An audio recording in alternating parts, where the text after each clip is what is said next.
मैं मधुरिमा प्रभाकर आप लोगों के समक्ष विवेकानंद के बारे में कुछ बताना चाह रही हूँ। वैसे तो विवेकानंद एक विराट समुद्र हैं, उनके बारे में कुछ भी बता पाना गागर में सागर को भरने के समान होता है। लेकिन विवेकानंद एक महामानव थे, विराट व्यक्तित्व के धनी थे, एक महापुरुष थे। उनका जन्म 12 जनवरी 1863 को मकर संक्रांति के दिन एक कलकत्ता के एक बहुत ही संभ्रांत परिवार में हुआ था। उनकी फैमिली बहुत एजुकेटेड थी। उनके पिताजी जो थे वो विश्वनाथ दत्त और उनकी माता एक आध्यात्मिक महिला थी, भुवनेश्वरी देवी। तो बचपन उनका बहुत अच्छे से बीता, लेकिन वो बचपन से ही बहुत ज़्यादा ये आध्यात्मिक व्यक्ति थे। हमेशा किसी भी चीज़ को बहुत तार्किक दृष्टि से देखते थे, तर्क करते थे।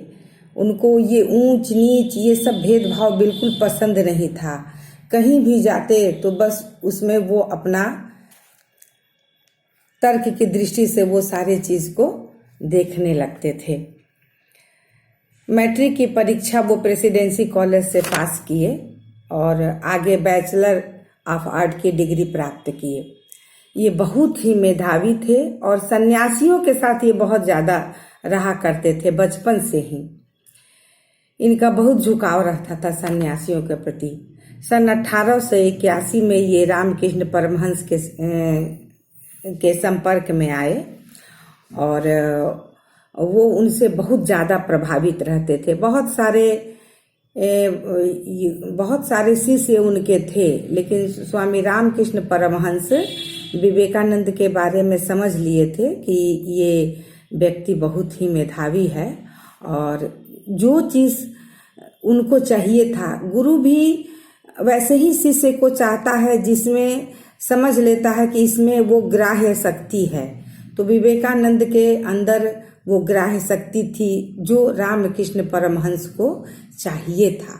तो उन्होंने अपना उत्तराधिकारी भी उन्हें बनाया और बहुत सारी उनको आध्यात्मिक शिक्षा भी दिया।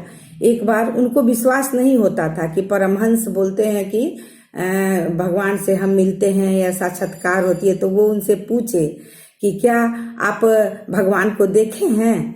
तो परमहंस ने बोला कि जरूर, जैसे मैं तुमको देख रहा हूँ वैसे ही मैं भगवान से भी मिलता हूँ। तब जाकर के धीरे धीरे जब उनके संपर्क में वो रहे तो उनको ये विश्वास हो गया कि नहीं, रामकृष्ण परमहंस जो हैं वो सच्चे एक भगवान के भक्त हैं। उसके बाद क्या हुआ कि एक बार वो रामकृष्ण अपना विदेशों की यात्रा किए बहुत सारा। जब एक बार शिकागो में विश्व धर्म सम्मेलन स्टार्ट हुआ सन 1893 में, तो इस सम्मेलन में श्रीमद् भगवद गीता का सारे धर्म गुरु जो थे वो अपने अपने धर्म की पुस्तकें लेकर के वहाँ गए थे।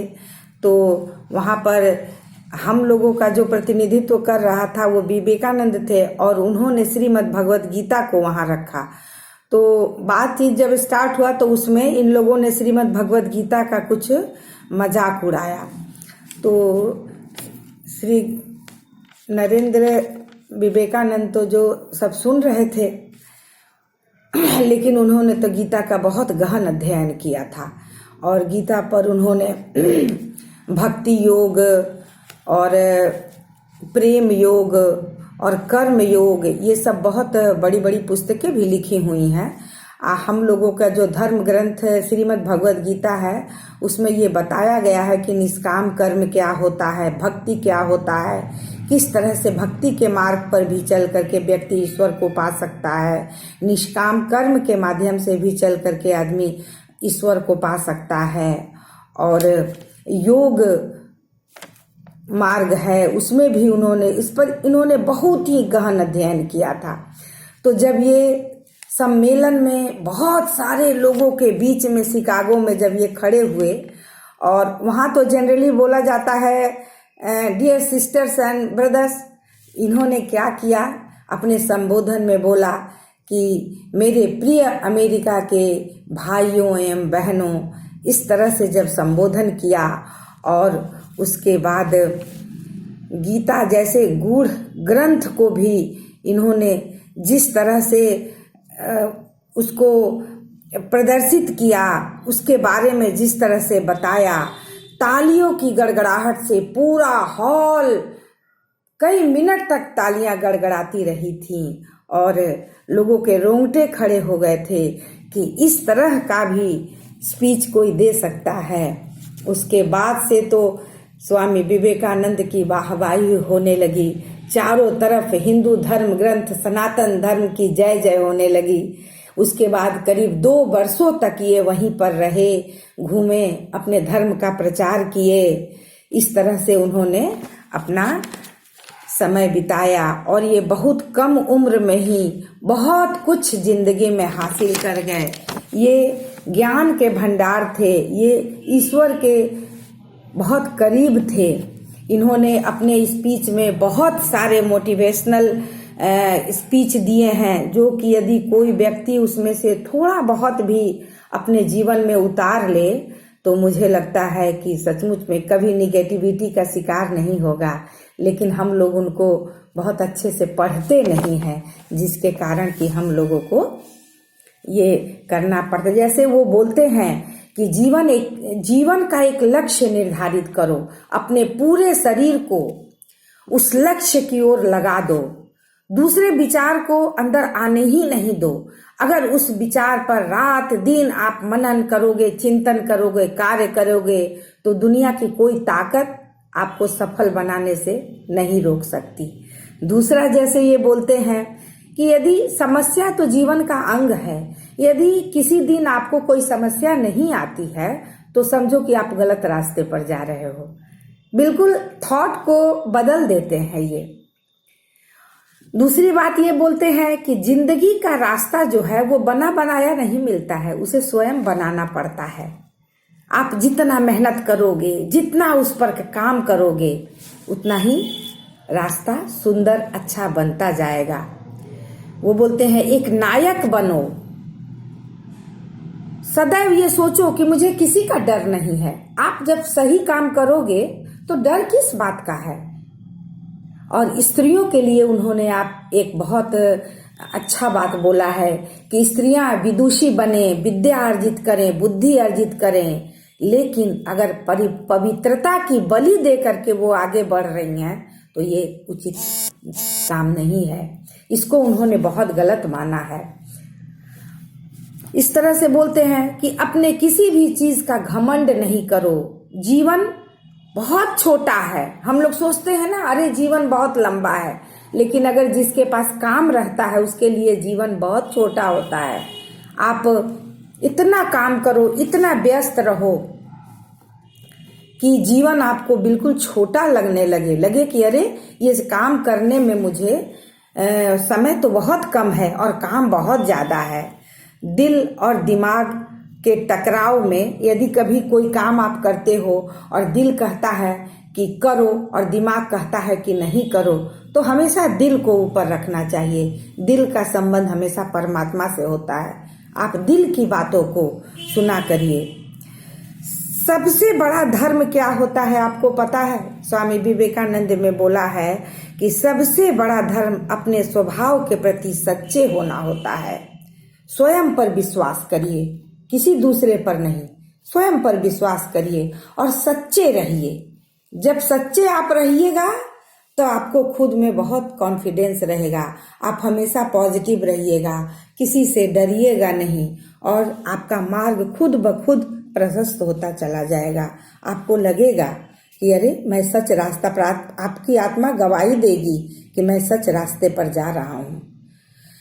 एक समय में एक ही काम करना चाहिए। 4 काम में जब आप समय लगा देते हैं ना, तो क्या होता है, कंसंट्रेशन आपका एक जगह नहीं। ये सब विवेकानंद की कही हुई बातें हैं जो मैं आपको शेयर करना चाहती हूँ कि आप समझे कि कितनी मोटिवेशनल बातें उन्होंने अपनी पुस्तकों में लिखा है।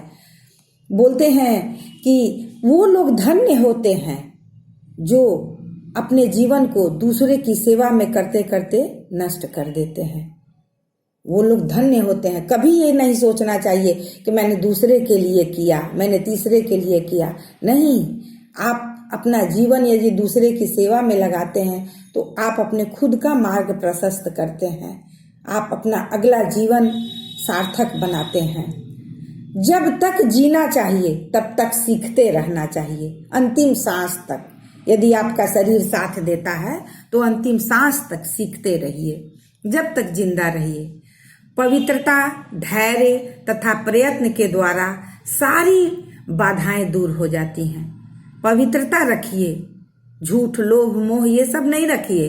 पवित्रता रखिए, धैर्य रखिए और प्रयत्न करते रहिए। जब आप प्रयत्न करते रहिएगा तो आप देखिएगा कि एक न एक दिन आपको मंजिल मिलेगी ही। शक्ति जीवन है और निर्बलता जो है वह मृत्यु है। शक्ति क्या है? अपने अंदर शक्ति का संचार हमेशा देखते रहिए। सोचिए कि मेरे अंदर शक्ति है, मैं कुछ भी कर सकती हूँ। विस्तार जीवन है, संकुचन मृत्यु है। विस्तार का मतलब 1 से 2, 2 से 4, 4 से 8 ऐसे करके लोगों से जुड़िए, लोगों को प्यार करिए, जो है उसमें बांट के खाइए, अपने ज्ञान को सब में प्रसारित करिए, बांटिए। इससे क्या होगा? आपका विस्तार होगा। और संकुचन क्या है? मृत्यु है। आप सोचिएगा कि अरे उसको मैं क्यों देने जाऊं, मैं अपना ज्ञान को उसको नहीं बताऊंगा, मेरे ही पास रहेगा, वो सीख जाएगी। इससे समझिए कि आपकी मृत्यु हो जाएगी। कहीं न कहीं आत्मा के स्तर पर, विचार के स्तर पर आपकी मृत्यु हो रही है। और तीसरा चीज होता है प्रेम जीवन है, संकुचन मृत्यु है। प्रेम का भी विस्तार करिए। पहले आप अपने हस्बैंड को प्यार करती हैं, माता पिता को प्यार करती हैं, बच्चे को प्यार करती हैं। बच्चे से आप अपने परिवार से अपने बगलगीर को प्यार करिए, अपने नेबर को प्यार करिए, अपने मोहल्ले वालों को प्यार करिए, अपने काम करने वाले को प्यार करिए, दूसरे के बच्चों को अपने जैसा प्यार करिए, पशु पक्षी को प्यार करिए। तो क्या होगा? आपके प्रेम का विस्तार होगा और कहीं न कहीं आप एक विराट में समाते जाएंगे। प्रेम विस्तार है, स्वार्थ संकुचन होता है। इसीलिए प्रेम जीवन का सिद्धांत होता है। प्यार किसी को बुरा लगता है, प्यार सबको अच्छा लगता है। जब जो प्रेम करता है वही जीता है और जो स्वार्थी होता है वो मर जाता है। इसीलिए प्रेम के लिए प्रेम करो, क्योंकि जीने का यही एकमात्र सिद्धांत है। वैसे ही जैसे तुम जीने के लिए सांस लेते हो ना, प्रेम का भी जीवन में वही महत्व है। तुम अगर विश्वास नहीं हो ना तो आप प्रेम करके किसी से देखो। कोई दरवाजे पर आपके आया है, आप गर्मी का दिन है, प्यास लगा है, आप उसको हाथ में थोड़ा सा गुड़ और पानी पिला दो, देखोगे कि तुम कितना ज्यादा, वो तो जो महसूस करेगा करेगा, लेकिन आप खुद में बहुत अच्छा महसूस करोगे। और अंतिम मैं बोलूंगी, प्रसन्नता अनमोल खजाना है। प्रसन्न रहिए, छोटी छोटी बातों पर उसे लूटने मत दीजिए। हम लोग भी सोच नहीं पाते हैं और कभी कोई संकट आता है तो हम लोगों को भी घबराहट होने लगती है, लेकिन जब उनके मोटिवेशनल स्पीच को हम लोग पढ़ते हैं तो बहुत अच्छा लगता है। और यही मैं सोचती हूँ कि आज के बाद से विवेकानंद की पुस्तकों को मैं पढ़ने का जरूर प्रयास करूंगी। बहुत कुछ पढ़ी भी हूँ और मेरे पिता जो हैं वो विवेकानंद के बहुत बड़े फॉलोअर हैं। उनके पास तो पूरी लाइब्रेरी भरी पड़ी है, लेकिन हम लोग पिता से दूर हो गए, उतना मौका नहीं मिल पाता है। लेकिन उनकी बातों से हमेशा हम लोगों को मोटिवेशन मिलता रहता है। वो हमेशा पुस्तकें पढ़ने के लिए हम लोगों को प्रोत्साहित करते रहते हैं। जीवन में अंत में मैं यही बोलूंगी कि विवेकानंद की कही हुई बातों को अपने जीवन में अपनाएं, वो तो एक महापुरुष थे और हमारे ही आप में से कोई महापुरुष इसी तरह से पैदा हो जाता है अगर उनमें ये सारी क्वालिटीज़ होती हैं। आदर्श, अनुशासन, मर्यादा, परिश्रम, ईमानदारी और उच्च मानवीय मूल्यों के बिना किसी का जीवन महान नहीं बन सकता है। ये सारी बातें खुद में अपनाने की चीज़ है और निरंतर प्रयासरत रहना चाहिए। यही बातें मैं आप लोगों को बोल करके, बता करके समझाना चाहती हूँ कि आप लोग भी, उनकी पुस्तकें कहीं भी अवेलेबल हो जाती हैं, आप उनकी पुस्तकों को ज़रूर पढ़ें, यूट्यूब पर पढ़ें, कहीं भी पढ़ें, जहाँ मिले। अगर एक व्यक्ति को भी हम कुछ चीज़ें उनका अपने जीवन में उतार लें तो मेरा भी जीवन सफल हो जाएगा।